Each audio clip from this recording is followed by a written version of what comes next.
Nous sommes avec vous également. Restez avec nous. Vous avez tout à gagner dans cette affaire. Restez avec nous. Bon, on va parler d'Emmanuel Macron, qui devait s'exprimer assez brièvement cet après-midi depuis l'Élysée sur l'Europe. Ça n'a pas été bref. Il a beaucoup parlé d'Europe, mais il n'a pas parlé que d'Europe. Mais oui, entre les lignes, il a parlé aussi de la campagne, du débat public, du climat en France. Et notre journaliste, Alison Tassin, on a profité pour lui poser la question que tout le monde se pose, même si on a tous notre petite idée là-dessus. Sera-t-il candidat à la prochaine élection présidentielle?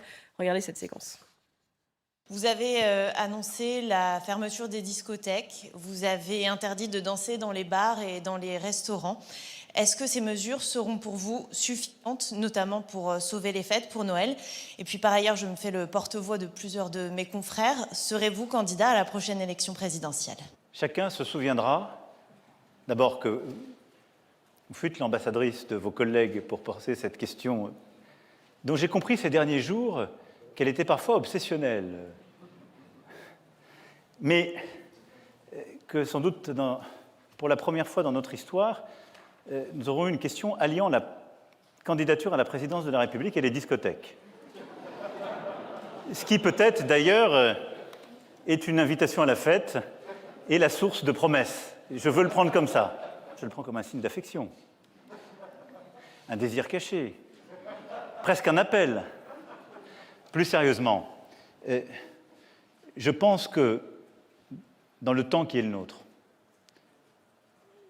il est important que les institutions continuent quand même à fonctionner de la manière la plus stable possible.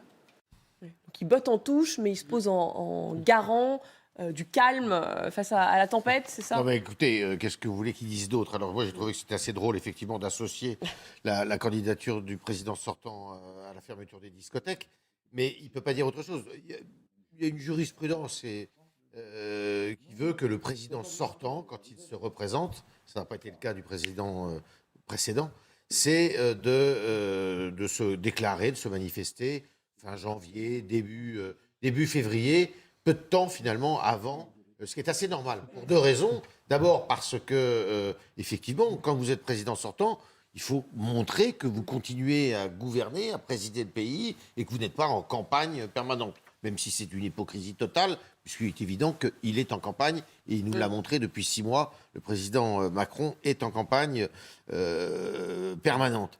Ça, c'est la première chose. La deuxième chose, c'est que le jour où vous déclarez candidat, le regard change. Parce que même si tout le monde sait que vous allez l'être, qu'il n'y a aucun secret, aucun doute, ça change. Il y a un regard qui change.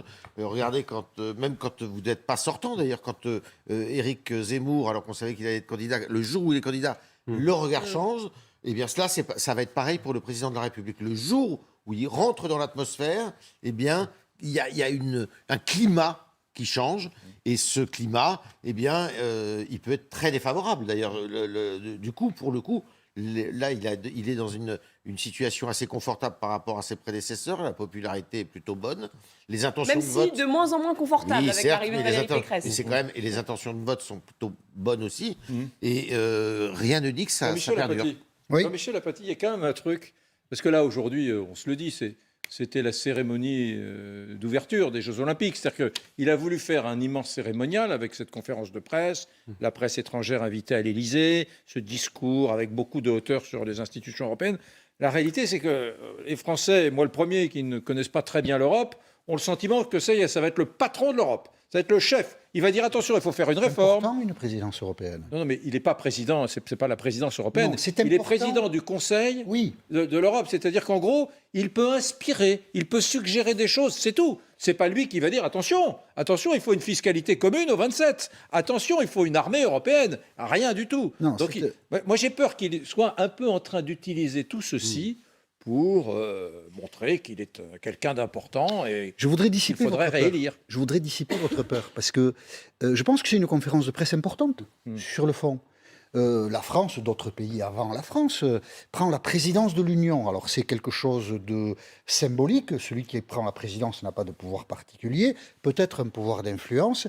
Et les chantiers qu'a évoqué Emmanuel Macron sont des chantiers importants. Schengen, donc l'immigration, la pression aux frontières de l'Europe de populations qui se déplacent, les questions budgétaires, qui sont importantes parce que la France a beaucoup de déficits, beaucoup d'impôts et n'a plus d'argent dans les caisses. Non, mais Jean-Michel, Non, je mais voulais juste une chose, il les a évoqués, c'est bien, c'est tout. Rien ne changera, ni sous la présidence Vous ne française. pouvez pas dire ça. Les idées progressent lentement, Oui. Non, notamment... mais il ne faut pas faire croire aux Français que Macron va changer les choses sur Schengen dans les mois qui viennent.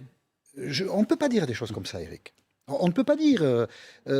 L'Europe est sans doute un animal à progression lente, mais c'est un animal qui progresse, puisque ça ne s'est pas encore défait, ça progresse. Et ça progresse sous de multiples influences, et la présidence française, à sa place, peut penser faire progresser des dossiers. Peut-être que rien ne sera conclu. Il n'est pas facile d'imaginer un président de l'Europe symbolique en même temps que candidat. Bien sûr, à partir du mois de février ou de mars, l'investissement d'Emmanuel Macron dans ces dossiers européens ne sera pas grand. C'est un poste assez chronophage quand même. Après. Malgré tout, pourquoi j'insiste là-dessus? Parce que ce qu'a dit Emmanuel Macron sur le fond était quand même important. Nous, on est polarisés sur l'élection présidentielle. Mais qu'est-ce que vous retenez qu'est-ce que vous retenez? Ce qu'on retient, c'est que des grands dossiers européens, la défense européenne, les questions budgétaires sont toujours devant nous, que 27 dirigeants de ces pays en parlent et qu'on va chercher des solutions. On va chercher des solutions sur le plan budgétaire et notamment parce que tout le monde pressent bien que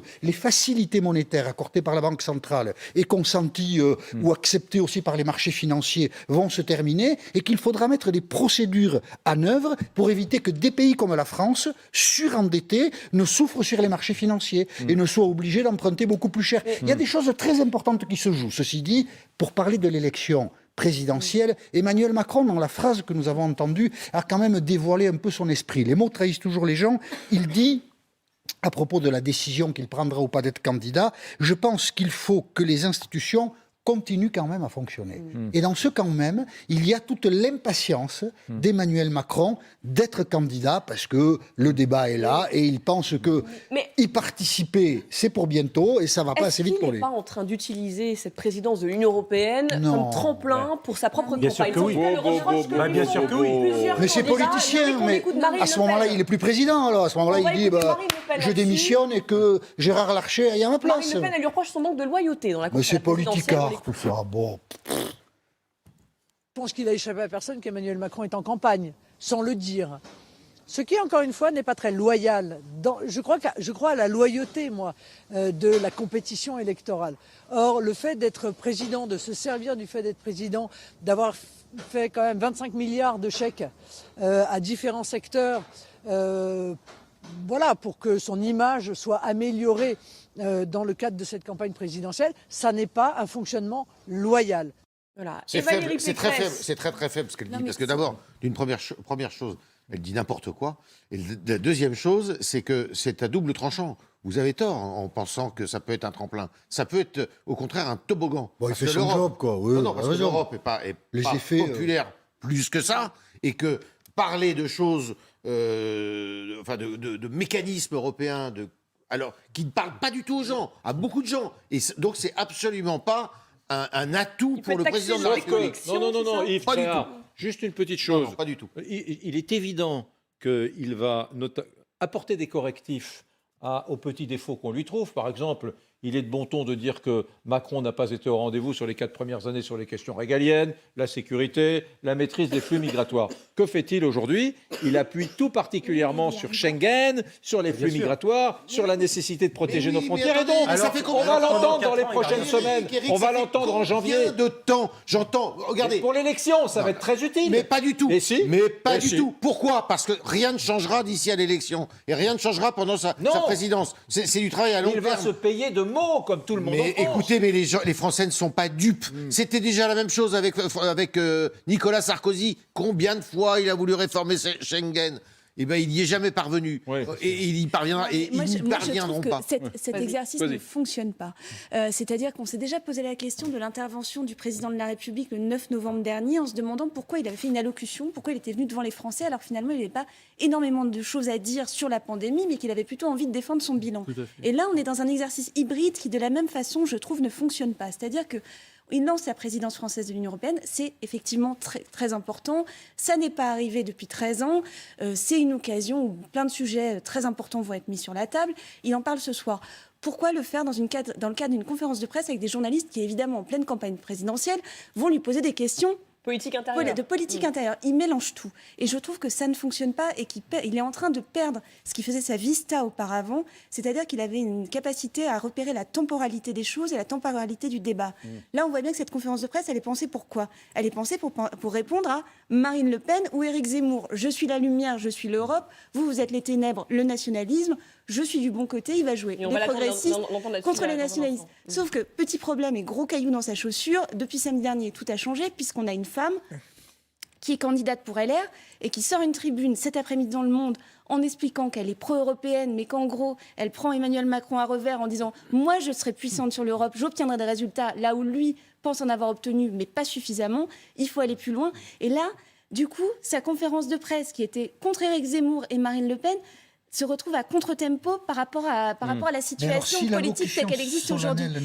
Et si la conférence de presse ne va pas, qu'est-ce qu'il doit faire? Non, à part la boucler, qu'est-ce qu'il doit faire? Non, alors j'ai jamais dit ça. Et je pense qu'il pouvait très bien faire une présentation lors d'une interview, par exemple, ou autre chose, spécifiquement sur l'Union européenne, et ensuite laisser le ministre Jean-Yves Le Drian, Clément Beaune, qui était là, on se demande un peu pourquoi, pour présenter le logo de l'Union européenne, qui était un très bon ministre et qui aurait très bien pu s'exprimer aussi sur ces questions-là. Et là, je trouve que l'exercice hybride dans la situation politique dans laquelle on est aujourd'hui ne fonctionne pas. Et donc, toute la question, c'est comment Emmanuel Macron va tenir pendant des mois et des mois avec ce double agenda. Je pense, comme Yves, que c'est pas obligatoirement un tremplin pour lui. Ouais. Il va avoir une tonne de sommets. Il les a annoncés, février, Oui, mars. il va y en avoir un peu partout en Voilà, France. Non, mais je il vous va dis, falloir gérer c'est la cérémonie d'ouverture des Jeux Olympiques. Ouais. Dans des grandes capitales régionales, il va y avoir Oui, des mais débats qui vont s'inscrire, je le ne sais problème, où, à c'est Clermont-Ferrand. est-ce qu'il va y avoir des spectateurs à ces Jeux Olympiques ou est-ce que les Français ils auront Oui. envie de regarder les autres Jeux Olympiques que c'est la Moi, présidentielle? je vous le redis, je suis convaincu que ça va lui permettre de mettre sur le tapis des mots qui risquent de contrarier la droite dans l'élection nationale. Hein. Je ne parle pas de l'Europe. C'est-à-dire qu'il va parler de la nécessité des 27 de s'unir pour maîtriser leurs frontières, redonner un peu d'autonomie aux 27 pays. Non, mais j'entends bien. Mais soudainement, les électeurs de Ça droite... fait 30 ans que ça dure. J'entends bien, mais on se paye de mots dans ce J'avoue pays. que je comprends pas. là. les J'avoue que Français je comprends sont pas. plus doux. Ça va être Ils une sont occasion. Ça va être une occasion. Alors je vais être encore plus clair. Allez. Ça va être une occasion pour lui de dire à ses futurs, enfin aux électeurs français au mois de janvier, de février, de mars, avant la présidentielle, de dire regardez comme je suis de droite. Vous avez vu, moi je suis en train de dire à l'Europe, il faut qu'on soit meilleur sur nos frontières. c'est pas grave, Voilà. ça va gagner. J'en suis Je voudrais convaincu. revenir sur ce point particulièrement, sur les frontières. Je trouve qu'il est fondamental. Il y a une double hypocrisie dans ce discours d'Emmanuel Macron. Il y a une hypocrisie de fond, c'est qu'il est en train de dire des choses qu'il ne fera jamais, des choses qu'il n'a pas fait pendant 4 ans, et des choses, je le soupçonne même de ne pas les penser. Lorsqu'il parle de souveraineté, lorsqu'il parle des frontières, De lorsqu'il souveraineté parle de européenne. l'immigration, il parle de souveraineté européenne pour Mais parler la de souveraineté souveraineté française. européenne, Je ne voudrais c'était pas l'ensemble couper si je pouvais continuer mon l'ensemble propos. discours Si je pouvais de- continuer de mon la propos, Sorbonne. Jean-Michel Apathy, s'il vous plaît.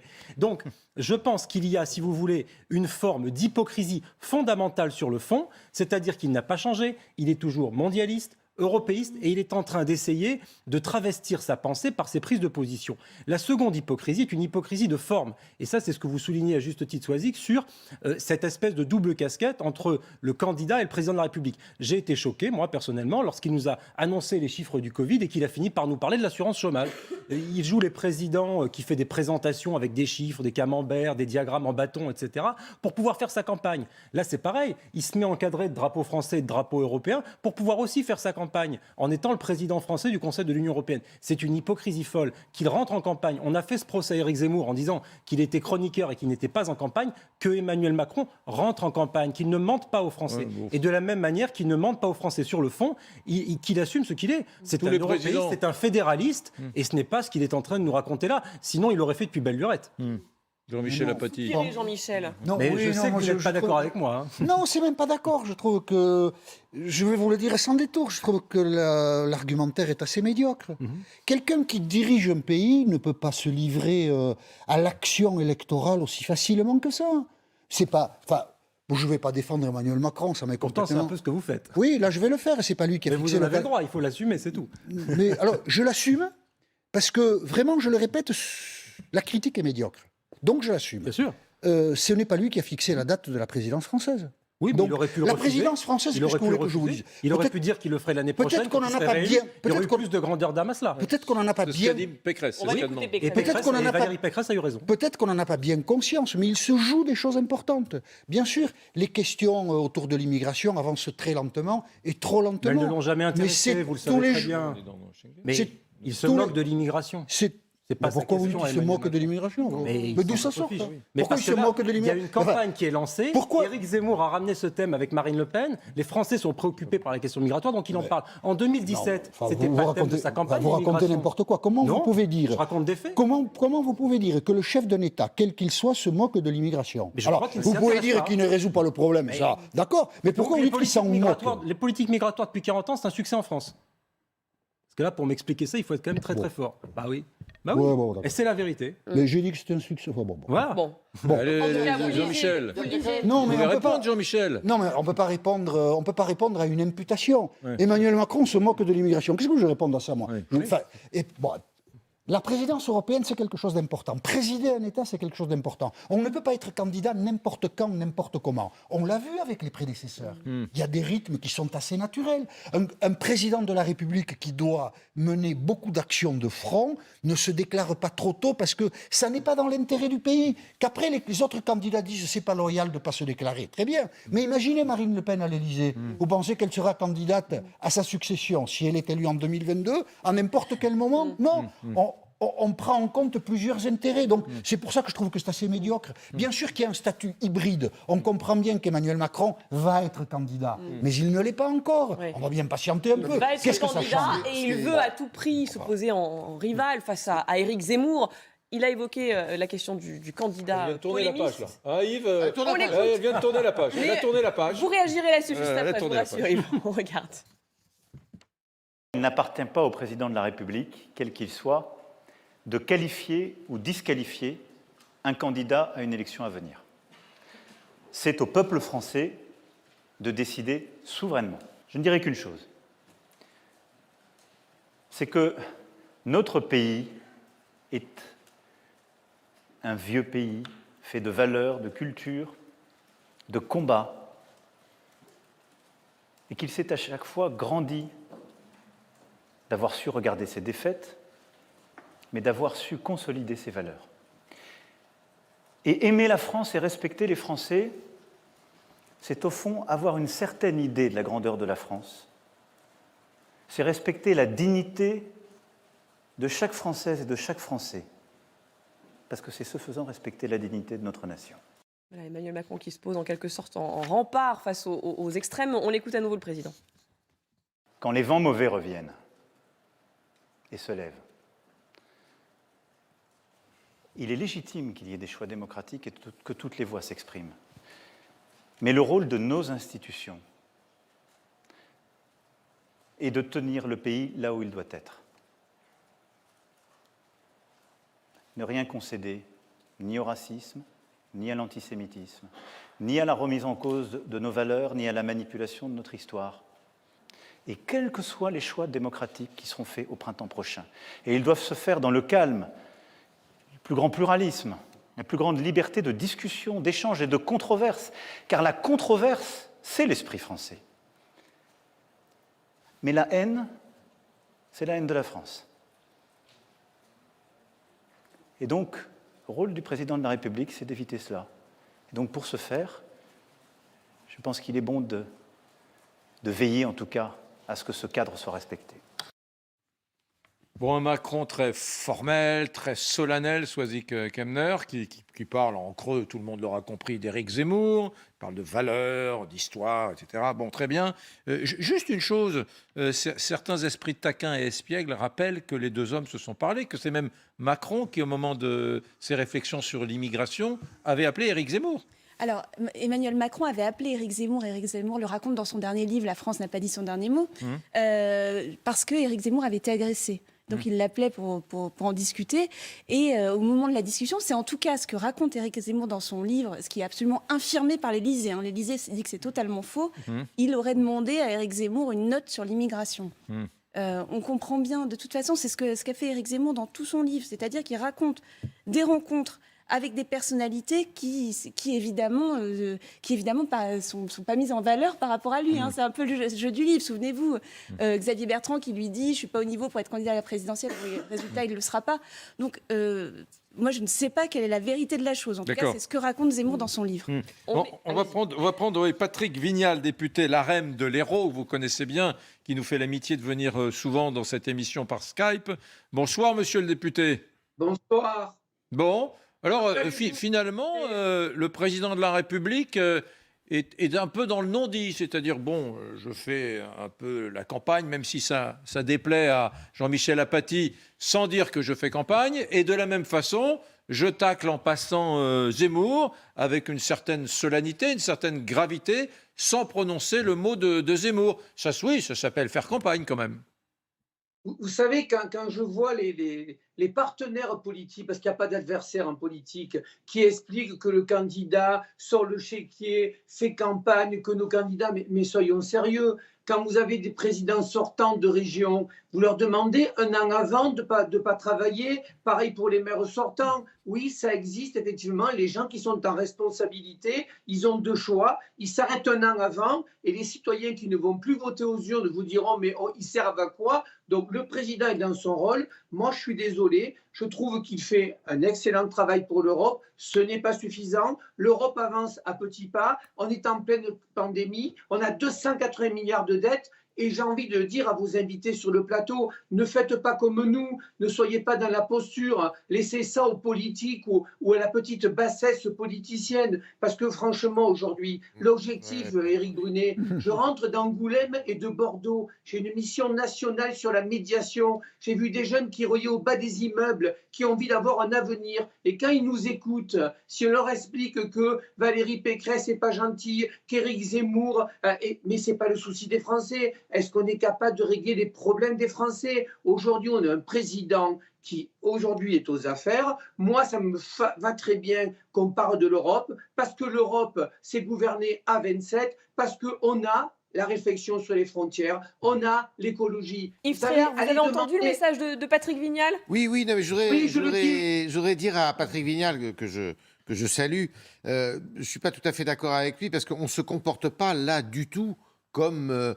il le dit, c'est-à-dire que le sujet, c'est pas, à mon avis, c'est un sujet qui n'a aucun intérêt de savoir si le président se sert de ses fonctions pour être en campagne électorale. Il faut arrêter avec ça. Ça a été toujours le cas depuis le général de Gaulle. Et évidemment qu'un président sortant, comme un président de conseil régional, de conseil départemental, un maire, pendant qu'il continue à gérer, il fait sa campagne. Bon, c'est tout à fait logique. Le sujet, il n'est pas là. Le sujet, me semble-t-il, c'est de savoir si de parler d'Europe, quand on est président de la République aujourd'hui, candidat à sa réélection, quand on parle de l'Europe, est-ce que ça parle aux gens précisément? Est-ce que les gens, justement, en France, n'ont pas une défiance prononcée contre, justement, cette espèce de machin, pour reprendre une expression du général de Gaulle qui s'appliquait à l'ONU à l'époque, et non pas à l'Europe, mais de cette espèce de truc informe. Et alors, il ne faut pas en parler. Dont on se demande... Non mais attendez, j'ai pas terminé. J'ai pas terminé, Jean-Michel, justement. Incroyable, ça.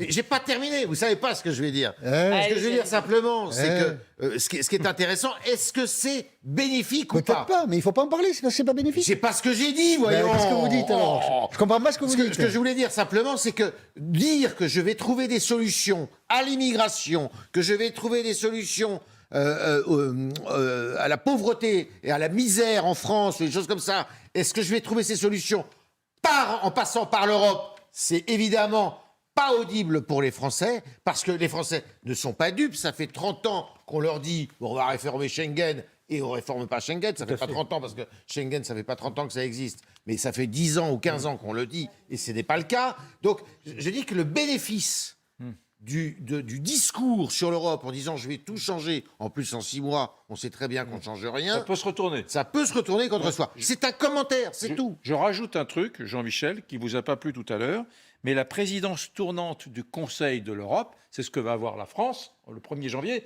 c'est pas la présidence de l'Europe. Moi, j'ai dit c'est la présidence tournante du Conseil de l'Europe. Je vais être un peu caricatural, mais on amène les tailles-crayons. On amène les cafés. Mais bon, ok, d'accord. Institutionnel, On suggère. Non, mais très bien, maintenant je le dis mieux. C'est pas vrai. On suggère des débats. Oui, On c'est ça. suggère des réformes. Non, on harmonise. C'est le terme qui est utilisé. C'est le terme il est dans la c'est suggestion, Non, bien mais c'est sûr. ça. Non, mais attendez, il y a Très beaucoup de bien, choses donc qui se passent au niveau je vais harmoniser la soirée en allant chercher des cafés, moi. La plupart des choses se passent au niveau des chefs d'État et de gouvernement. Et c'est au Conseil c'est européen vrai. qui va... Tout le monde Non, mais est C'est la oui. présidence du présidence Conseil, ne c'est change une rien. sorte de secrétariat. D'accord. De secrétariat, dans toute la noblesse c'est ça. institutionnelle. Patrick C'est un, Vignal, c'est une un dernière poste question. quasiment honorifique. Voilà. Vous dites question que à c'est un Patrick- poste une C'est un question poste à- honorifique. Une question à Patrick Une Vignal. dernière question, parce qu'il nous attend. On l'a aussi entendu, Emmanuel Macron qui se pose en rempart face à Éric Zemmour. Est-ce qu'il le considère toujours comme son principal adversaire? Vous savez, moi, je souhaite et j'espère que ce ne sera pas un duel Emmanuel Macron, Marine Le Pen ou Emmanuel Macron, Éric Zemmour. Moi, j'ai une France que j'aime. Nous sommes en démocratie. J'aimerais que ma Pour famille l'instant, de c'est gauche- plutôt Valérie Pécresse, Mais là, vous allez perdre. celle qui peut risquez- avoir vous peur savez- dans les Vous sondages. allez voter pour Pécresse si c'est Pécresse-Macron? Mais non, mais attendez. Vous savez, Vous risquez de perdre. non, mais Éric Brunet, tant pis pour nous. Si on n'est pas bon, on perdra. Enfin, je veux dire, vous pensez qu'on est tous des politiciens accrochés à notre mandat? Moi, ce qui m'intéresse, je vous répète encore, j'étais à Angoulême avec des gamins hier. On parlait d'Europe. Moi, j'ai envie d'un Erasmus pour des gamins qui rouillent au bas des immeubles et qui pourraient s'ouvrir de sortir de leur territoire. J'ai envie qu'on soit capable, avec des fonds européens, d'aider la médiation en France. C'est ça l'ouverture au monde. C'est pour ça que je suis assez en colère, parce que je sais que vous êtes tous des gens de qualité, mais venez voir les réseaux sociaux, toutes les fakes qui sont diffusées. Donc moi, c'est très clair, je suis profondément républicain, j'ai envie qu'il y ait un débat entre Emmanuel Macron, parce que j'ai envie aussi qu'on ne détricote pas la France tous les 5 ans, quand un candidat arrive, il remet l'ouvrage, tout ce qu'a fait l'autre au sens inverse. Mettons du sens. Donc moi, mon candidat, il s'appelle Emmanuel Macron, mais j'aimerais bien un duel avec des vrais républicains au second tour, et pas avec des gens qui vont surfer sur une vague populiste. Et c'est ça la France, elle est Bien. grande quand elle a des gens de qualité. Merci Patrick Vignal, député LaREM du département de l'Hérault, pour ce coup de gueule. Belle soirée, belle nuit à vous, bien évidemment, devant LCI. Et je vous inquiet, Éric Brunet. Oui. Je vous inquiet, Éric Brunet, je vous inviterai à boire un café à l'Assemblée, vous verrez la Un journée. café à l'Assemblée. Ah ouais. Allez. C'est un vénard, lui. Oh là là. Ouais, on peut venir aussi? Et nous, on n'a pas invité. Je viendrai avec apathie. Puis les autres, on va attendre un peu. Ah, d'accord. Mais Vignal, il aimerait bien que vous veniez avec Julie. hein. Je viendrai avec Je Julie. suis invitée Voilà. aussi. Ouais, avec, 2 cafés. 2 cafés allongés, sans sucre. Merci, monsieur le député. Belle nuit à vous, à l'écoute d'LCI. Il est 23h. À 23h, c'est le journal, mesdames, messieurs. On se retrouve dans quelques instants pour parler de Valérie Pécresse. Londres rejette l'échéance fixée demain pour régler le litige des licences de pêche post-Brexit, échéance fixée par l'Union européenne. Nous n'avons pas fixé de date butoir, ils en ont fixé une, mais ce n'est pas celle sur laquelle nous travaillons, c'est ce que dit Downing Street. La France prévient, elle veut que toutes les licences soient accordées d'ici demain soir. On fait le point avec Mickaël Guilleux. Son avenir et celui de ses salariés est en train de se jouer. Damien Laurenti attend des réponses depuis des mois. Il pensait les obtenir demain. Nouvelle désillusion. Les Britanniques veulent repousser la fin des négociations sur les licences de pêche. Il faut que ça se débouche. Hein. Donc à un moment de temps, va falloir qu'ils nous laissent travailler. Quoi. Depuis octobre, lui et son père n'ont plus le droit de pêcher dans les eaux de l'île britannique de Jersey, avec ce bateau qu'ils viennent d'acheter 600 000 €. Aujourd'hui, uniquement des coquilles Saint-Jacques, mais pas d'araignées de mer. Elles sont dans les eaux anglaises. 2 000 € de moins pour la journée. Si on avait les Anglais, on partirait mettre des filets araignées. Que là, le bateau va rentrer et il sera haute jusqu'à lundi matin. Pour obtenir une licence, il doit prouver qu'il pêchait déjà dans cette zone entre 2017 et 2020. C'était bien le cas, mais à bord de ce bateau. Le Bacchus, celui qui avait les autorisations pour les Jersey. En 2021, il en a acheté un nouveau. Les autorités anglaises refusent de transférer la licence. C'est comme si chaque fois que vous changez de voiture, on vous retirait votre permis de conduire. Donc chaque fois qu'on va changer de bateau, chaque fois on va nous retirer l'autorisation. Alain fait aussi de la vente directe. Au total, 14 personnes travaillent avec lui et les eaux anglaises représentent 30% de leur activité. Là ici, normalement, c'est nos cages qui devraient être pleines de homards. Sans elles, compliqué d'envisager l'avenir. On a plusieurs navires dans notre flotte. On a certainement 1 ou 2 qu'on va enlever. Donc on va enlever du personnel aussi. Entreprise qui évolue virtuellement, on s'agrandit tous les ans. Et là, on va partir dans l'inverse, on va rétrécir. 93 autres bateaux attendent encore leur licence. Si le Royaume-Uni ne les accorde pas demain, la ministre de la Mer a dit qu'elle saisirait la justice européenne. Dans l'actualité, il y a aussi cette conférence de presse d'Emmanuel Macron, la deuxième seulement du quinquennat. Emmanuel Macron a présenté ses priorités pour la prochaine présidence de l'Union européenne en janvier prochain. Il a notamment annoncé vouloir mettre en place un service civique européen de 6 mois. On écoute le président. Réfléchissons à un service civique européen de 6 mois ouvert à tous les jeunes de moins de 25 ans pour un échange universitaire ou d'apprentissage, un stage ou une action associative. Ce service civique européen, c'est une proposition que nous ont fait les jeunes Européens et qui ont été remises aux ministres compétents. Je souhaite que nous puissions enclencher la mise en œuvre concrète et véritable de cette initiative qui vient de notre jeunesse durant ce semestre qu'aura à présider la France. J'ai changé d'avis devant le danger de la disparition de la gauche. Ce sont les mots d'Anne Hidalgo sur LCI ce soir. Tel que nous sommes partis, il n'y aura pas de gauche au premier tour de l'élection, dit-elle. La candidate socialiste a réagi face au rejet qu'a suscité sa proposition d'une primaire à gauche.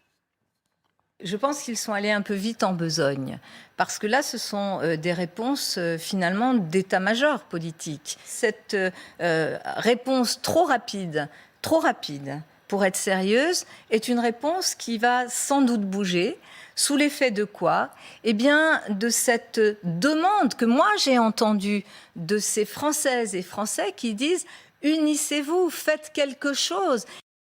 Ça va bien. Les doses de rappel du vaccin contre le Covid peuvent être administrées de façon sûre et efficace 3 mois seulement après la dernière injection. Déclaration de l'Agence européenne des médicaments. Elle s'est par ailleurs voulue rassurante concernant les cas liés au nouveau variant Omicron. Ils sont légers, dit-elle, pour la plupart. Et puis une image pour terminer ce journal. Ces fortes chutes de neige en Autriche. Elles concernent tout le pays, jusqu'à 50 cm par endroit. Image de Vienne, vous voyez. Un peu de magie dans une Autriche confinée, on le rappelle, depuis 3 semaines déjà.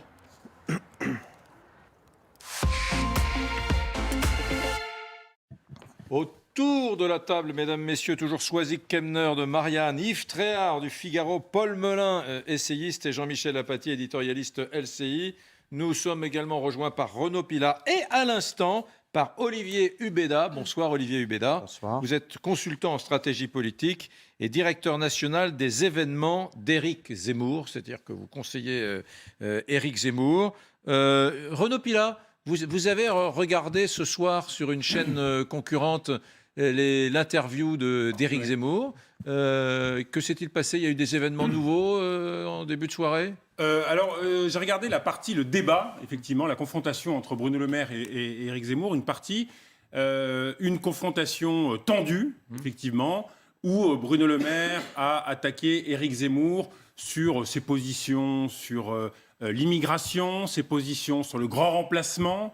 Et il y a eu notamment 2 passages où, effectivement, les deux personnalités politiques se sont durement affrontées sur la réhabilitation du régime de Vichy, dit Bruno Le Maire, par Éric Zemmour. Éric Zemmour s'est défendu en rappelant ce qu'avait dit le général de Gaulle, en rappelant ses arguments toujours les mêmes sur je n'ai pas vraiment réhabilité Vichy, mais il y a eu certains Français juifs qui ont été protégés par le régime de Vichy. Et là, il y a eu vraiment, Bruno Le Maire a essayé sur cette partie-là de mordre et d'essayer de percuter Bruno Le Maire. Une autre partie... Éric Zemmour. Éric Zemmour. Une autre partie également sur la vision qu'a Éric Zemmour de la société française, du corps social. Et Bruno Le Maire l'a attaqué, encore une fois, sur ses positions très dures en disant qu'il n'avait pas les capacités à être président de la République, il ne pouvait pas rassembler les Français. Il a essayé de lui faire rappeler certaines phrases, des phrases qu'il a rappelées. Éric Zemmour dit « Non, vous avez mal lu, non, je n'ai pas dit ça ». Donc il y a eu vraiment quelques moments de tension où Bruno Le Maire a essayé de débusquer Éric Zemmour sur ses propos. Et Éric Zemmour, en défensive, a essayé de dire « Je n'ai pas vraiment dit ça ». Avec, on va dire, une demi-heure tendue, sans insultes, mais tendue. Peut-être un exemple, Éric, oui. un exemple d'échange un peu tendu entre Bruno Le Maire et Éric Zemmour. Voilà ce que dit Bruno Le Maire. Quand vous dites à un Français de confession musulmane qu'il doit choisir entre l'islam et la France, ce n'est pas une main tendue, c'est une gifle en plein visage. Olivier Hubeda, réaction?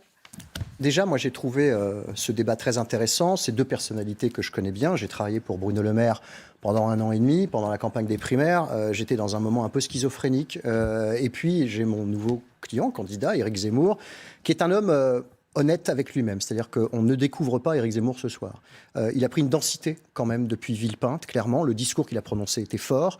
Et c'était l'occasion de débattre avec un ministre important, essentiel du gouvernement Macron, qui lui donne aussi une crédibilité, malgré tout, alors sur des choix politiques très différents.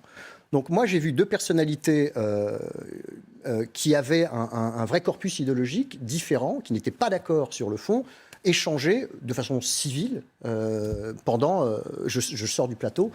Franchement, chacun avait ses arguments et les tenait. J'ai trouvé Éric Zemmour extrêmement pugnace. Il était dans son rôle. Il est candidat à l'élection présidentielle, pas Bruno Le Maire.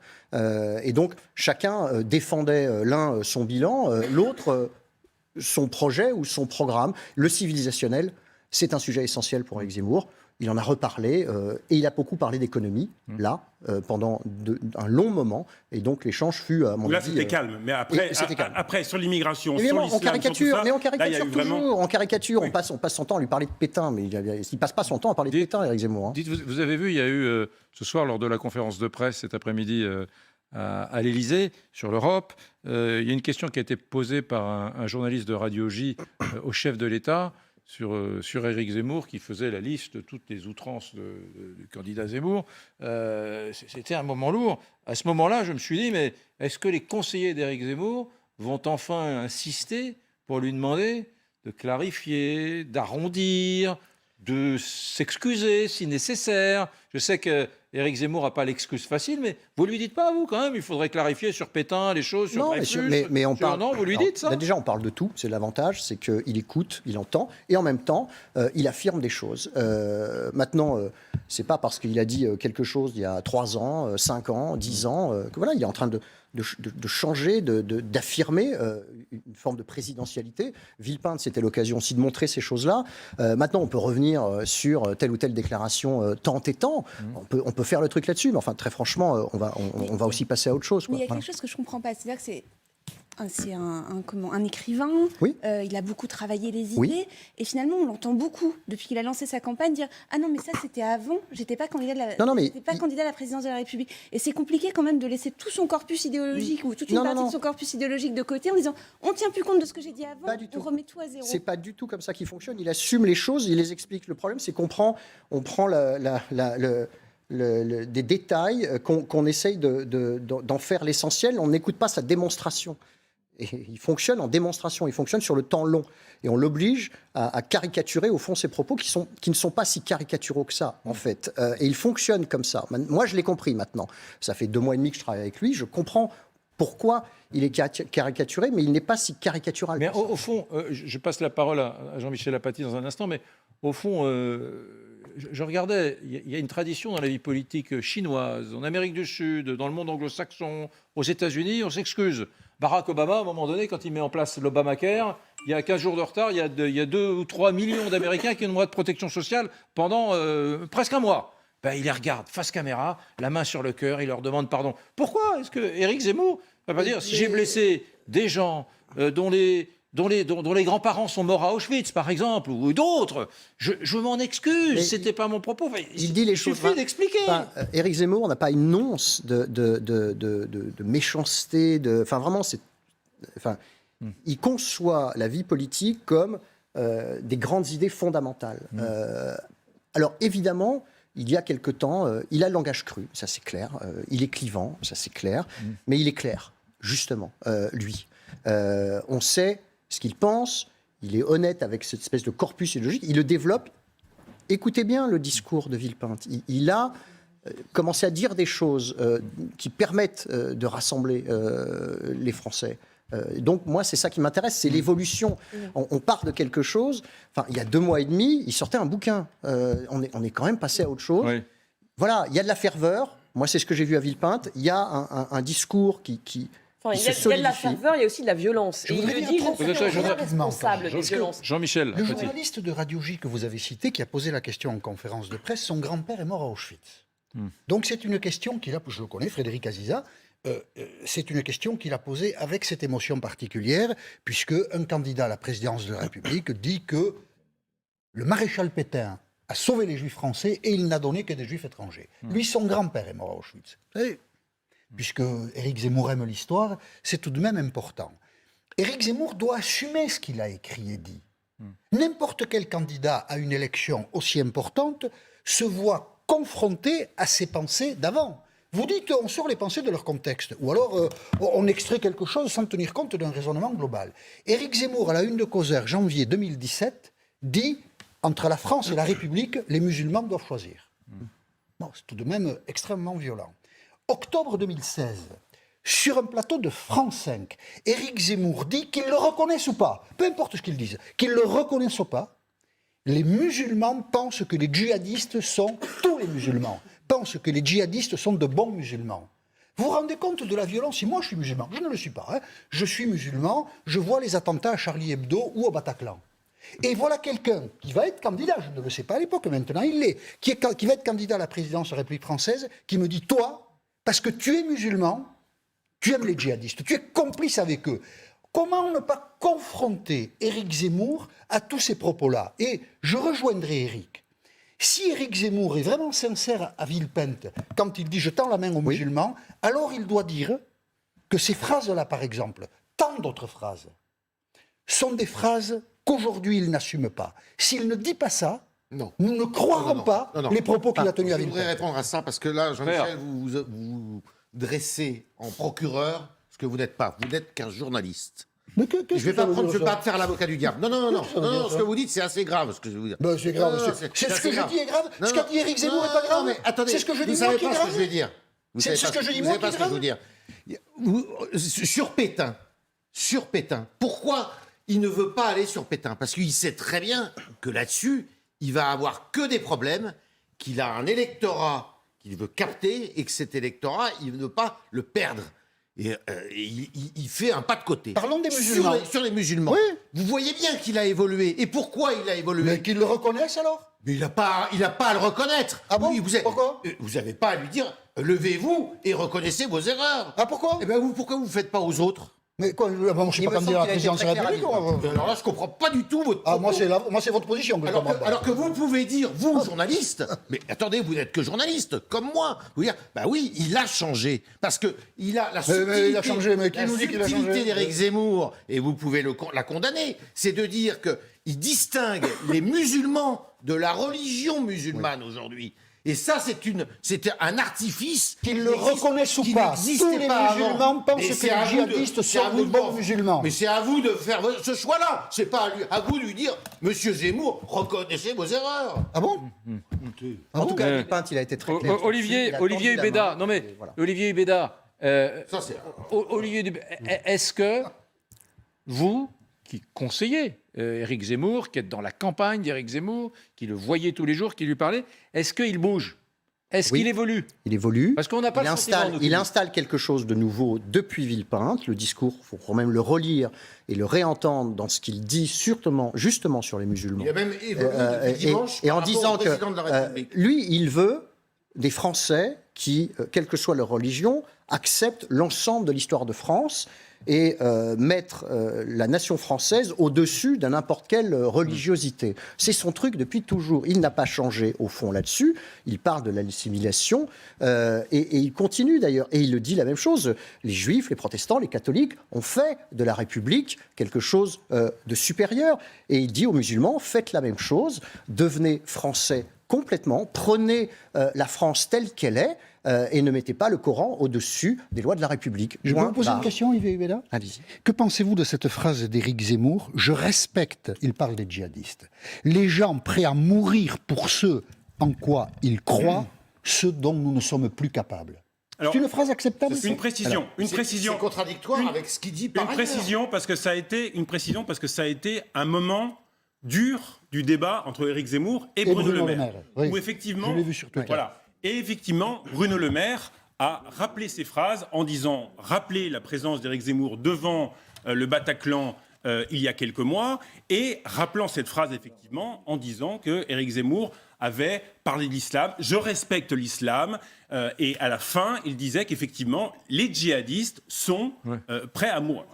Mais il le dit aussi pour le dénoncer. Ils ont des combattants. Ils ont des combattants que... Est-ce qu'ils sont capables de mourir pour Et là-dessus, une Éric cause, Zemmour n'est pas ce dont revenu. nous ne sommes plus capables. Là-dessus, Éric Zemmour n'est pas revenu sur cette phrase en disant mais non, vous avez confondu les moments. Donc c'est vrai que pour Éric Zemmour, voilà, sans vous départager ou autre, c'est compliqué lorsque vous êtes candidat et que vous avez pendant 10 ans, 15 ans, de façon cohérente, mais de façon un peu idéologique. Et systématique. Et systématique. En théoricien, vous avez pris des positions extrêmement tranchantes qui peuvent plaire, mais qui peuvent choquer, qui peuvent vraiment meurtrir certaines personnes. Bien, c'est compliqué quand vous passez de polémiste écrivain à candidat de dire non, vous oubliez tout ça. Donc ça, c'est une grosse difficulté. Et là, sa stratégie, c'est il a mis en difficulté. Il assume d'ailleurs. Mais sur ce sujet-là, c'est très bien simple. sûr qu'il assume. Il veut dire que nous, on ne croit plus, les Occidentaux ne croient plus en rien, et que les musulmans... Vous respectez les djihadistes, vous?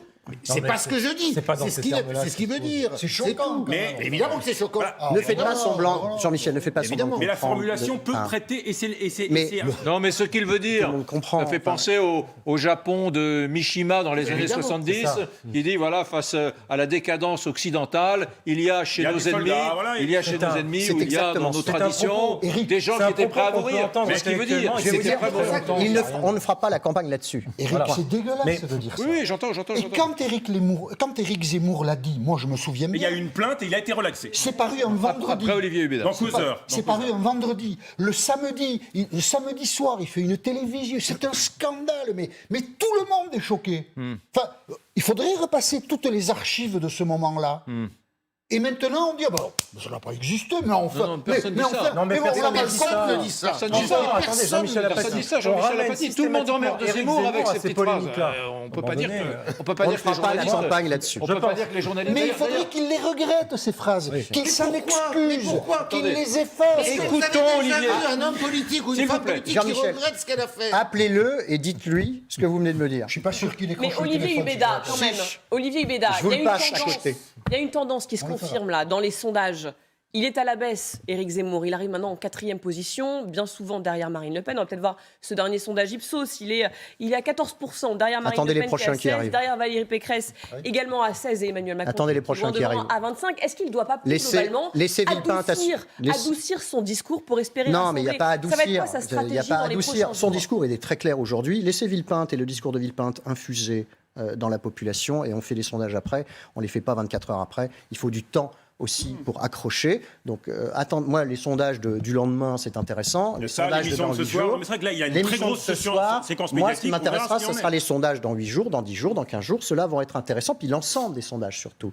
Le sondage ELAB qui sort 4 heures après Villepinte, excusez-moi.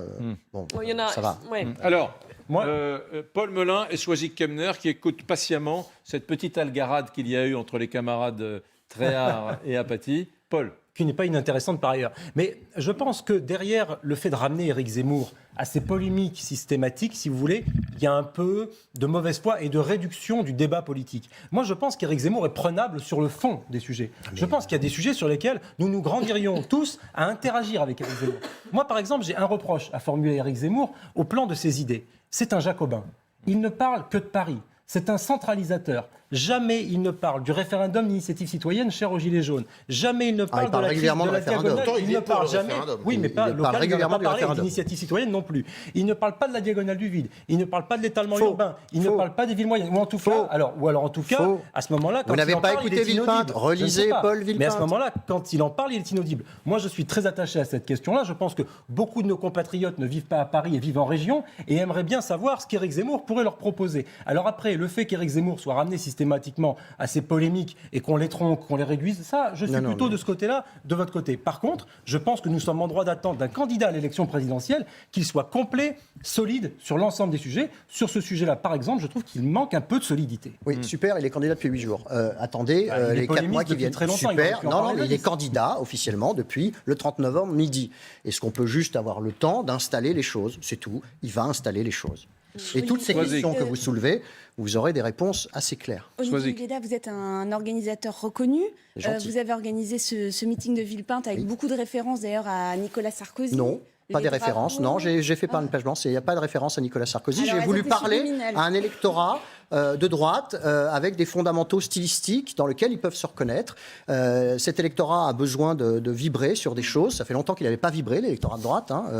Voilà, mais je ne suis pas obsédé par ce que j'ai fait avec Nicolas Sarkozy ou Bruno Le Maire, puisque j'ai fait aussi les meetings de Bruno Le Maire qui ne ressemblaient en rien aux meetings de... Non, je me souviens, mais même dans le discours, il y avait des références à Nicolas Sarkozy. Je suis un juif d'Algérie, Oui, il y je avait suis des un clins petit d'œil, il y avait Français des- de bien sang sûr, mêlé, mais etc. c'est le cas. Mais la question que je voulais vous poser, elle est autre.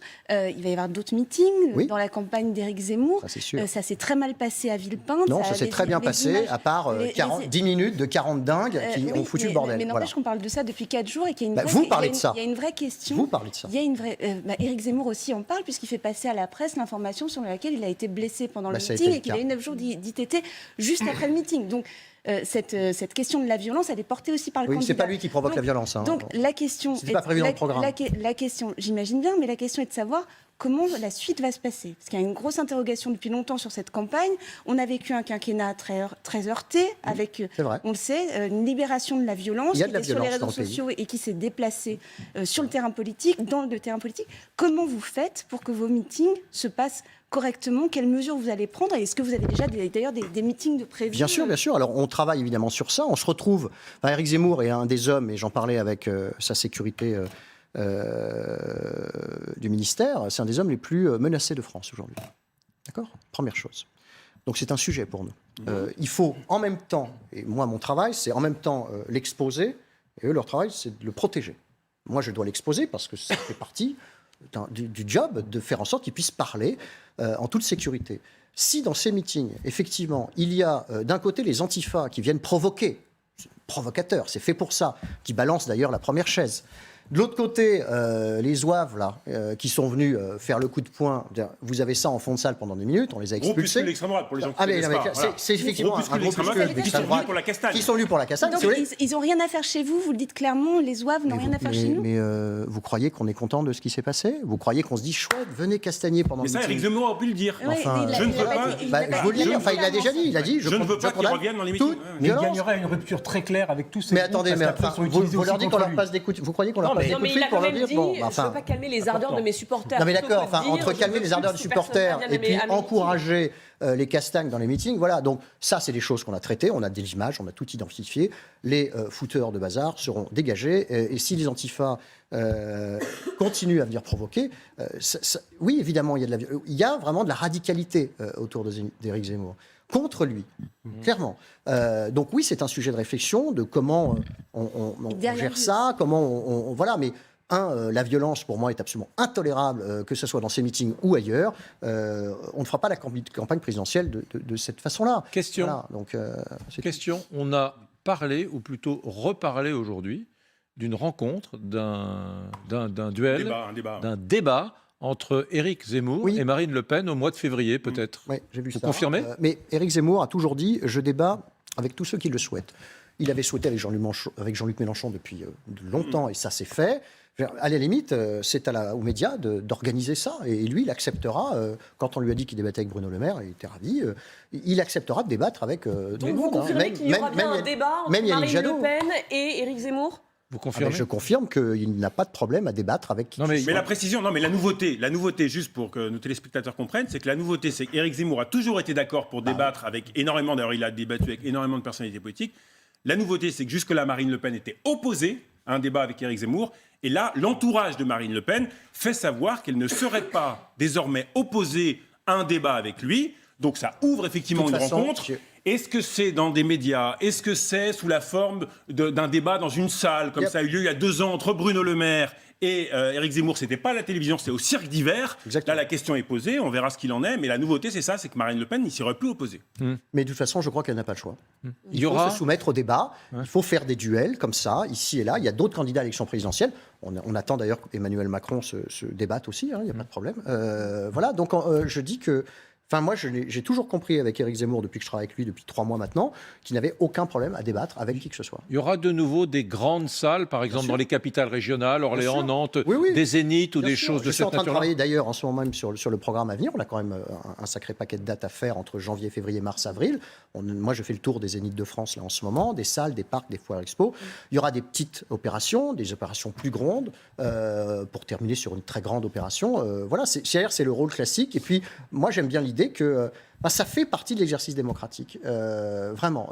On ne peut pas concevoir une élection présidentielle sans meeting. C'est juste inconcevable. En fait. Et d'ailleurs, j'ajoute un mot, c'est quand les meetings ont démarré le week-end dernier que la campagne a vraiment démarré. C'est avec les meetings que les Français commencent à regarder qui peut être candidat, est-ce qu'il a enfilé la costume de candidat, est-ce qu'il sait parler, c'est les meetings. Je reviens une seconde, c'est très important, sur si jamais il y avait eu un débat entre Marine Le Pen et Éric Zemmour dans la même salle, en février, ça serait effectivement un événement. Est-ce que ça serait dans leur tête, il n'en restera qu'un à la fin, lutte à mort, et donc ça serait une confrontation extrêmement dure? Ou alors, si Marine Le Pen envisage désormais de débattre avec Éric Zemmour, est-ce que c'est parce que stratégiquement, elle se dit, à un moment donné, on aura besoin des électeurs de l'un et de l'autre? Parce qu'à la fin, il n'en restera qu'un. Mais il faudra que Valérie Pécresse débatte aussi avec Éric Zemmour, alors, parce que l'électorat d'Éric Zemmour, il vient de chez Le Pen, il vient des abstentionnistes, on le voit dans les salles d'ailleurs, hein, et il vient des sarkozystes et des fillonistes. C'est Éric Ciotti et Éric Zemmour. Mais l'électorat de Valérie Pécresse pioche aussi. Mais ce qui est bizarre, c'est qu'on se pose ces questions, alors c'est évident qu'ils vont débattre les uns et les autres. Celui qui refuse un débat avec Éric Zemmour, il est mort.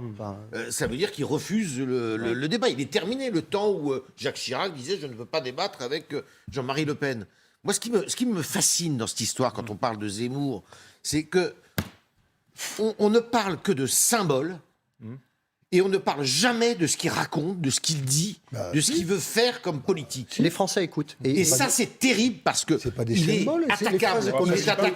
Il est attaquable. Par exemple, quand il dit « j'arrête l'immigration ». Je veux arrêter l'immigration. Comment tu fais?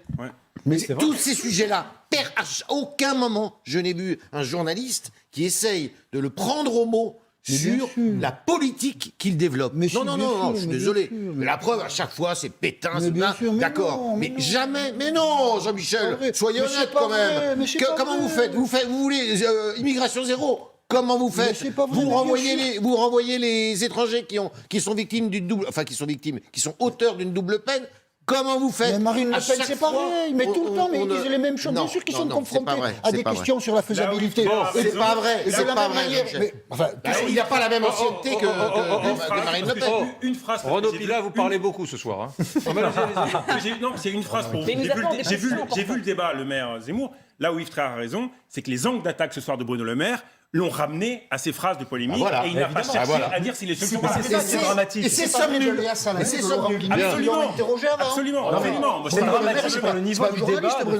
Dernière petite précision, Renaud, ils ont parlé aussi des parrainages. Et Éric Zemmour l'a dit, il en a 300. Oui, je crois que c'est 310, je crois. 300, et il le dit aussi, il y a un vrai danger. Et le comptage. Il n'obtient pas les 500 parrainages. Mais ça fait partie de la seconde étape, c'est les parrainages. Il n'y a pas de compétition s'il n'y a pas les parrainages. Et il faut... Faut pas le croire. Je vais vous dire un truc. Depuis Villepinte, ça arrive bien. C'est-à-dire que les gens et les maires, je pense, attendaient, moi je l'ai bien vu, attendaient quand même cette démonstration pour se dire, OK, ça vaut le coup. On a fait quand même une soirée avec 400 LR hier soir, d'élus, de cadres qui sont venus, LR avec Zemmour, qui sont venus, il y avait 400 personnes, ils étaient là. Ça y est, c'est parti, ça se déclenche. Les dons n'arrêtent pas. On a lancé le parti Reconquête dimanche, je peux vous annoncer qu'il y a 37 000 adhésions en 3 jours, c'est quand même rare, à 30 €, c'est pas des clics. Donc je peux vous dire que ça fonctionne, ça vient. Voilà. Un mot sur les parrainages. Les parrainages sont indispensables, parce que si vous n'avez pas un filtre pour accéder à l'élection présidentielle, vous avez 50 candidats, ou 100. Ou 200. Quand De Gaulle introduit la réforme constitutionnelle de 62 qui permet l'élection du président de la République suffrage universel, il y a un débat en Conseil des ministres. De Gaulle ne veut pas de parrainage. Et Pompidou et Perfit notamment lui disent, écoutez, non, il faut filtrer. Et on met à l'époque 50 maires. Alors, on pourrait trouver un autre filtre, mais de toutes les façons, il faut un filtre efficace. L'élection présidentielle où l'on s'est le plus abstenu en France, c'est contre-intuitif, c'est l'élection de 2002. C'est aussi l'élection où il y avait le plus de candidats. Exactement. Plus le paysage message est chargé, moins les gens comprennent et moins ils votent. Donc il faut un filtre. Et pour en finir avec cette notion, qui est une notion importante, est-ce qu'Éric Zemmour doit avoir ses parrainages ou pas? Oui. Il serait évidemment très problématique qu'un candidat réputé important n'ait pas la possibilité de se présenter devant les électeurs. Mais ne diabolisons pas les parrainages, parce que c'est indispensable à une bonne tenue de l'élection présidentielle. Olivier Béda, est-ce que vous demandez, comme Marine Le Pen, est-ce qu'on change les règles des parrainages avec l'anonymat on fait le travail qu'il y a à faire. Le parrainage, c'est simple, c'est 44 000 parrains potentiels. C'est des maires, des présidents de PCI, des conseillers généraux, les conseillers régionaux et les parlementaires. Ça fait un corps de 44 000 qui sont, chassés par tous les candidats pour préempter des parrainages. Certains des candidats vont pouvoir déposer 1000, 2000 parrainages, empêchant les autres de les avoir. Donc, et c'est pas énorme, 4000. Je peux vous dire que 500 avec Macron ou d'autres qui en ont 900 ou 1000, c'est pas énorme pour tous les candidats. Et il faut que les 500 parrains soient répartis sur 30 départements différents. Donc il y a aussi cette notion géographique. Donc c'est quand même un vrai travail. On a une équipe formidable qui travaille là-dessus à longueur de journée. Ça appelle, et depuis Villepinte, je peux vous dire que ça se déclenche. On a pris 50 parrainages en 3 jours. Sauf que l'injustice, c'est que les gens pourront toujours objecter que les partis traditionnels, Anne Hidalgo, 3% d'intention de vote, elle a eu ses 500 parrainages en 3 jours. Elle aura des parrainages, mais elle n'aura pas d'électeurs. Sophie Kemener, vous aviez une question. La candidature d'Éric Zemmour a été une très mauvaise surprise pour Marine Le Pen au mois de pour plein de monde, vous savez. Pour plein de monde, il a percuté la campagne. Est-ce qu'il n'est pas en train de vous arriver la même chose avec Valérie Pécresse? Est-ce que finalement, c'est pas une très très mauvaise nouvelle Valérie pour Pécresse vous? Valérie Pécresse, vous avez pour l'instant, selon le sondage IFOP qui a été publié il y a 10 jours, sur les reports de vote des fillonistes, vous avez à peu près, Éric Zemmour, sur 100 fillonistes du premier tour en 2017, il en a 20. Valérie Pécresse, c'est plutôt entre 40 et 50%. Alors, votre marge de progression, elle est un peu là. Est-ce que Valérie Pécresse ne va pas stopper l'érosion? Non, pour l'instant, Valérie Pécresse n'a pas stoppé grand-chose. Déjà, il faudrait déjà qu'elle récupère, qu'elle arrête l'hémorragie qui se passe au LR. Vous parlez de quelle hémorragie? L'hémorragie des élus. Mais on ne les voit pas, les élus attendez, LR. vous allez, ça va arriver. Il y a les cadres, les militants. Ça arrive, ça vient là. Moi, je reçois des SMS, je connais bien cette famille politique-là. J'ai été le directeur de la com de l'UMP. Non, je ne vous donnerai pas des scoops tout de suite. On va laisser un peu languir. Donc on est obligé de vous croire sur parole, parce qu'on les appelle. Croyez-moi, alors vous savez, je suis protestant, je ne mens jamais. Voilà. Sauf par omission. C'est un peu court. Ce qui est sûr, c'est qu'Éric Zemmour est une très bonne nouvelle pour Valérie Pécresse. Pourquoi? Éric Zemmour, il divise le camp nationaliste et ça ouvre une voie énorme pour le candidat les Républicains. Et donc, s'il n'y avait que Marine Le Pen dans le paysage, ça serait beaucoup plus compliqué. Il abaisse le niveau du second tour. On parle quelques instants de Valérie Pécresse? Bah oui, parce qu'elle est un petit peu omniprésente, ça vous a pas échappé? C'est normal, c'est son moment. C'est son moment, exactement. Ça fait 10 ans qu'on attend qu'il y ait un moment chez LR. Donc, on va regarder les unes de différents journaux. Le Point, par exemple, grand portrait de Valérie Pécresse et ce titre, le défi à Macron. Vous voyez la une de Paris Match. Valérie Pécresse dans l'intimité d'une machine de guerre. Et puis la une du Figaro Magazine, peut-elle battre Macron? Vous le disiez. Gros plan com, hein. Gros plan com. Gros plan com, c'est sa semaine. Gros plan com, on n'en a même pas besoin. Volonté des médias de faire des... Non, mais bien sûr. Elle a eu son moment. C'est clairement la gagnante de ce début de campagne. Attendez, pas tous en même temps, les amis, c'est inaudible. Attendez. C'est quand même un événement majeur que des quelques sondages, enfin 2 pour l'instant, disent au second tour, c'est pas Marine Le Pen, c'est elle. Et c'est pas Macron, c'est elle. Ouais. Pardon, ce ne sont que des sondages, bien sûr. Ça constitue quand même un sacré scoop. Non. Et en fait, ce qui est drôle, c'est que les journalistes adorent les revenants. C'est pour ça qu'on a fait plein d'articles sur Nicolas Sarkozy quand il a voulu revenir en politique. Et ils adorent les surprises. Donc, plein d'articles sur Zemmour et maintenant, énormément d'articles sur Valérie Pécresse. Et ce qui est intéressant, c'est qu'elle joue le jeu. Elle pose avec sa famille dans Paris Match. Elle répond au point, elle parle au Figaro Magazine, donc on a bien vous avez noté que la une de Paris Match n'était pas la nôtre. Vous voyez, il y a 2 poids 2 mesures quand même pour traiter la vie de famille, comme on dit. Ah oui, que vous faites référence excusez-moi. Vous faites référence à Éric Zemmour dans la Méditerranée. La une de Paris Match est bien travaillée. La nôtre, vous voyez, on n'a pas eu le choix. Peut-être que vous en aurez d'autres, mais là... Non, mais là, moi, ce que je trouve très intéressant, c'est qu'elle est en train d'envoyer un message un peu nostalgique. C'est un peu la droite à la papa, quoi. C'est le retour, on est de retour. Et elle envoie ce message-là qui peut être audible à la fois par les électeurs de droite, mais par les électeurs de gauche. Parce que finalement, on n'avait pas vu une femme de droite depuis longtemps Elle veut être moderne aussi. en Elle veut être position moderne. Il n'y en a jamais eu beaucoup, des femmes de droite. en position de l'emporter. Michel et Léonard finalement, Rémy, à une non mais époque. laissez-moi finir, Yves Tréhard. Moi, ce que je trouve intéressant, c'est que finalement, elle envoie un signal. Elle dit Emmanuel Macron ne peut être qu'une parenthèse, peut-être. Et nous pouvons être de retour avec une logique d'alternance à l'ancienne, droite-gauche. Et c'est ça, finalement, qu'elle incarne. Quand je dis à la papa, c'est l'ancien monde. C'est-à-dire, c'est un peu le retour de l'ancien monde. Mais il y a aussi le fait que si elle est à la une comme ça, et si les médias, je ne pense pas que ça soit un plan com, que les médias s'intéressent à elle, c'est qu'elle est inconnue, finalement.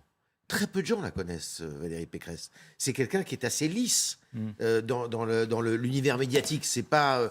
Nathalie Kosciusko-Morizet qui avait des sautes d'humeur, c'est pas Rachida Dati, c'est pas. Elle est assez lisse, elle a toujours été finalement dans des deuxièmes rôles. Elle n'a jamais occupé le devant de la scène.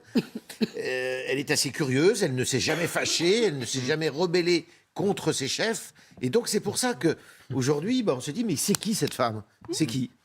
Moi, je crois que Valérie Pécresse, elle est surtout très dangereuse pour Emmanuel Macron. Parce que, si vous voulez, effectivement, Emmanuel Macron n'est désormais plus le seul énarque, le seul... Vous savez, Clément Beaune avait eu cette phrase que j'avais trouvée dramatique et très dangereuse. Il avait dit « Nous sommes le camp de la raison ». Vous savez, moi, je me méfie beaucoup des gens qui imposent leurs idées au nom de la raison. Eh bien là, Valérie Pécresse aussi, elle est raisonnable.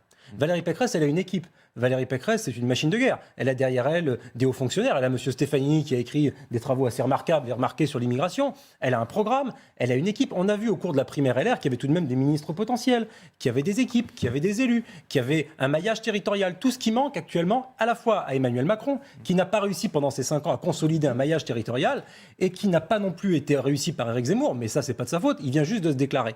Donc, effectivement, Valérie Pécresse, elle peut miser là-dessus. Et moi, je pense que si d'aventure, elle arrivait à récupérer des électeurs d'Emmanuel Macron, notamment l'aile droite d'Emmanuel Macron, notamment des amis de M. Édouard Philippe, etc., elle aura un boulevard. Parce que si Emmanuel Macron commence à perdre sur son aile droite, là, il commencera à être en forte difficulté dans cette élection présidentielle. Chez vous, Olivier Hubédin, on redoute. C'est pas chez moi, hein, c'est chez Éric Zemmour. Chez vous, dans votre clan, chez Éric Zemmour. Je ne suis pas encore candidat à grand-chose. Dans votre équipe, on redoute davantage Valérie Pécresse que Marine Le Pen ? Non, alors Éric Zemmour ne redoute pas grand-chose, en fait. Lui, il veut rester dans son couloir, dans son silo, sur ce qu'il a à dire aux gens. Il n'est pas là à être obsédé pour savoir si c'est un tel. Parce que, au fond, déjà, les électeurs de droite n'appartiennent pas à LR. Les électeurs de droite, ils sont un peu partout, ils sont un peu perdus d'ailleurs. Ça fait longtemps qu'ils attendaient un chef.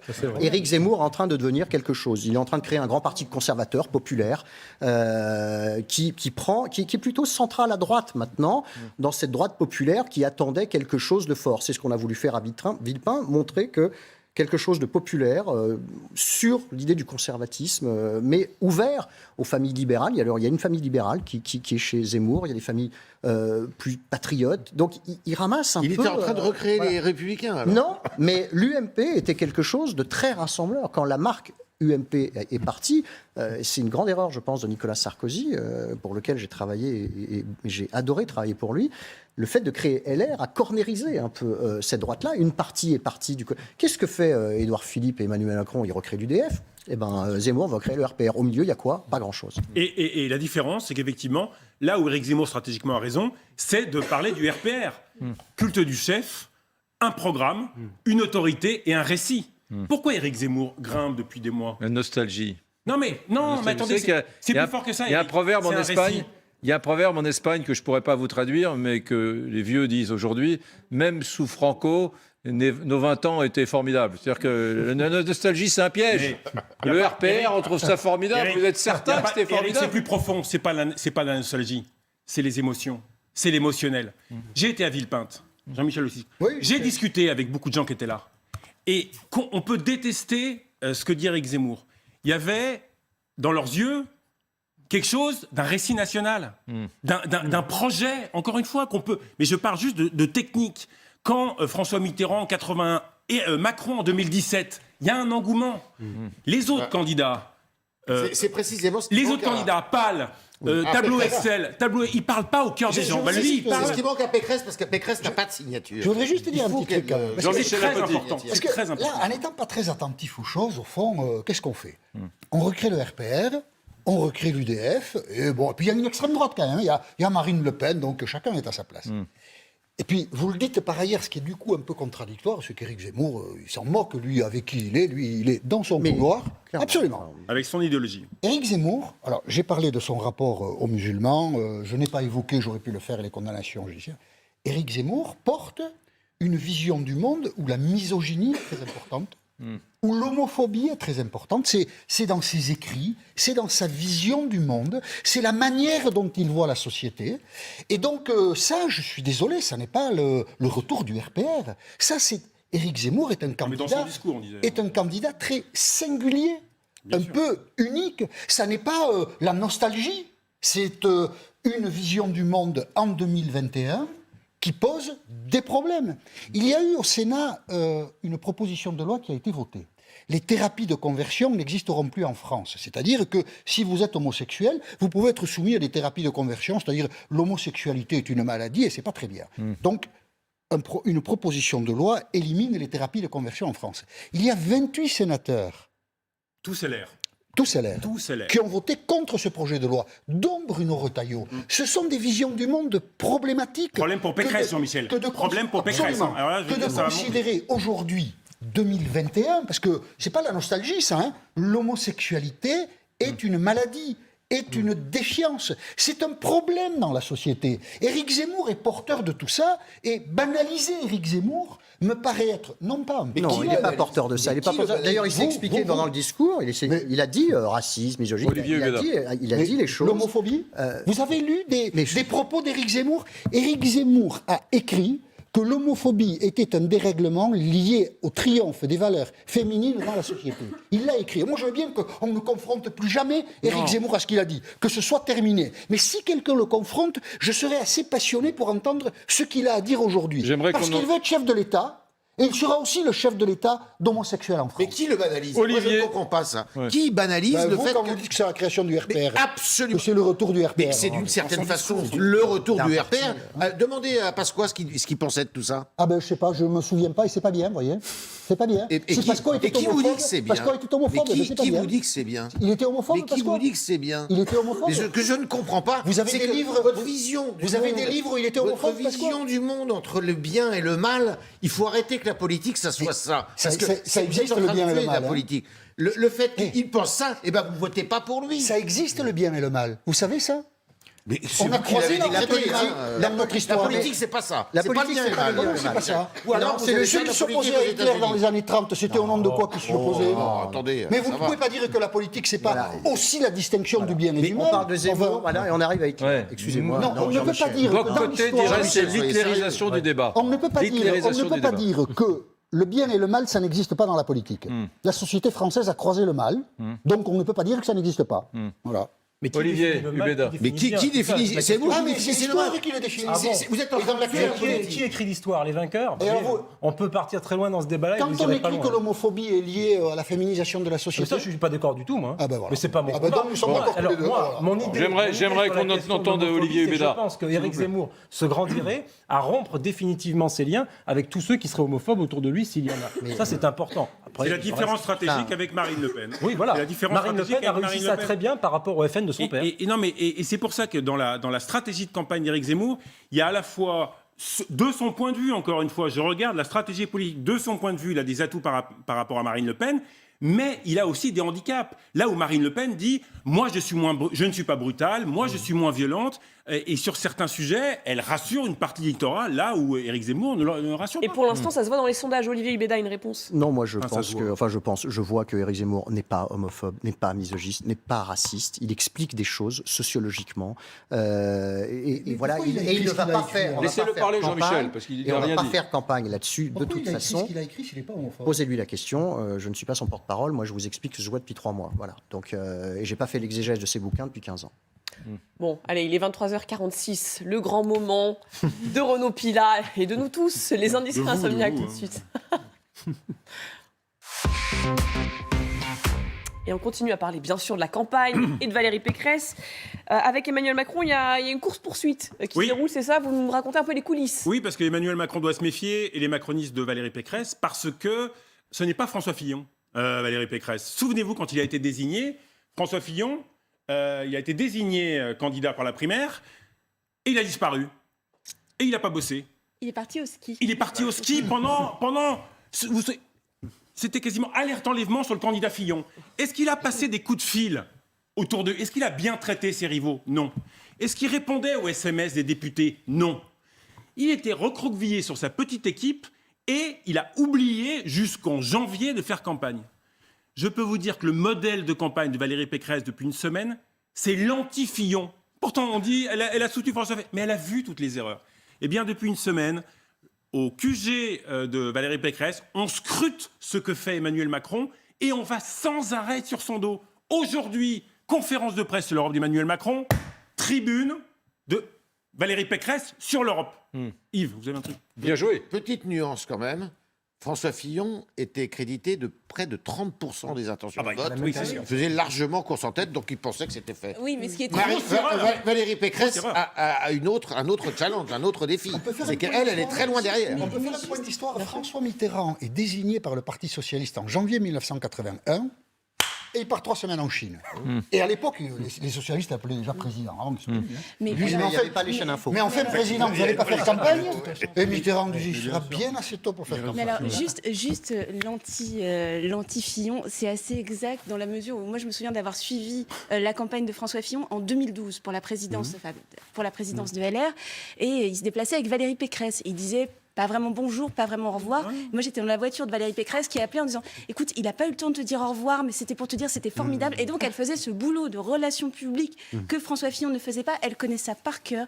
Elle sait travailler les élus. Elle a, par exemple, beaucoup de maires en Île-de-France autour d'elle qu'elle a formés, qui ont été élus dans la vague Pécresse, pas ces élections-là, mais les précédentes. Donc, elle sait faire ça. Et donc, je pense elle est chiracienne.